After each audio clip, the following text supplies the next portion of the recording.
پیارے نبی صلی اللہ علیہ وآلہ وسلم کی عادت مبارکہ تھی کہ جب بھی صحابہ کرام کی محفل لگتی فجر کے بعد تو وہ ان سے پوچھتے کہ رات تم نے خواب میں کیا دیکھا، پھر اس کے متعلق بتاتے۔ لیکن ایک دن ایسا آیا جب پیارے نبی صلی اللہ علیہ وآلہ وسلم نے کہا کہ میں نے رات کو ایک خواب دیکھا۔ نبی پاک صلی اللہ علیہ وآلہ وسلم بیان کرتے کہ رات میرے پاس دو آنے والے آئے اور انہوں نے مجھے اٹھایا اور مجھ سے کہا ہمارے ساتھ چلو،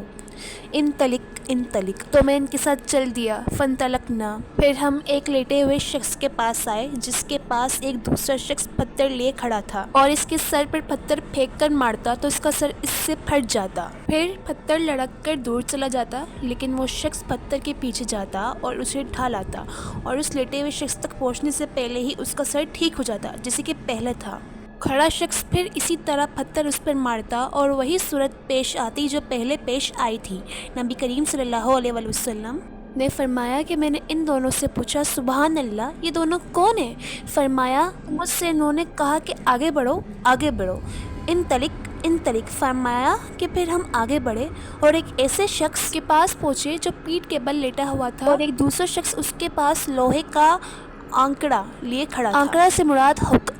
اور یہ اس کے چہرے کی ایک طرف آتا ہے اور اس کے ایک جبڑے کو گدی تک چیرتا اور اس کی ناک کو گدی تک چیرتا اور اس کی آنکھ کو گدی تک چیرتا۔ رسول اللہ صلی اللہ علیہ وآلہ وسلم نے بیان کیا پھر وہ دوسری جانب جاتا، ادھر بھی اسی طرح چیرتا جس طرح اس نے پہلی جانب کیا تھا۔ وہ ابھی دوسری جانب سے فارغ بھی نہ ہوتا تھا کہ پہلی جانب اپنی پہلی صحیح حالت میں لوٹ آتی، پھر دوبارہ وہ اسی طرح کرتا جس طرح اس نے پہلی مرتبہ کیا تھا۔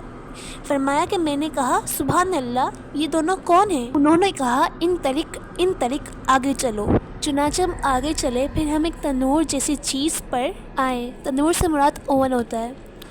کہا کہ پھر ہم نے اس میں جھانکا تو اس کے اندر کچھ ننگے مرد اور عورتیں تھیں اور ان کے نیچے سے آگ کی لپیٹ آتی تھی، جب آگ انہیں اپنی لپیٹ میں لیتی تو وہ چلانے لگتے۔ رسول اللہ صلی اللہ علیہ وسلم نے فرمایا کہ میں نے ان سے پوچھا یہ کون لوگ ہیں؟ انہوں نے کہا انطلق انطلق، چلو آگے چلو۔ فرمایا کہ ہم آگے بڑھے اور ایک نہر پر آئے جو دراصل کوئی عام نہر نہیں بلکہ خون کی نہر تھی۔ اس نہر میں ایک شخص تیر رہا تھا اور نہر کے کنارے ایک دوسرا شخص تھا جس نے اپنے پاس بہت سے پتھر جمع کر رکھے تھے، اور یہ تیرنے والا تیرتا ہوا جب اس شخص کے پاس پہنچتا جس نے پتھر جمع کر رکھے تھے تو یہ اپنا منہ کھول دیتا اور کنارے کا شخص اس کے منہ میں پتھر ڈال دیتا، وہ پھر تیرنے لگتا اور پھر اس کے پاس لوٹ کر آتا اور جب بھی اس کے پاس آتا تو اپنا منہ پھیلا دیتا اور یہ اس کے منہ میں پتھر ڈال دیتا۔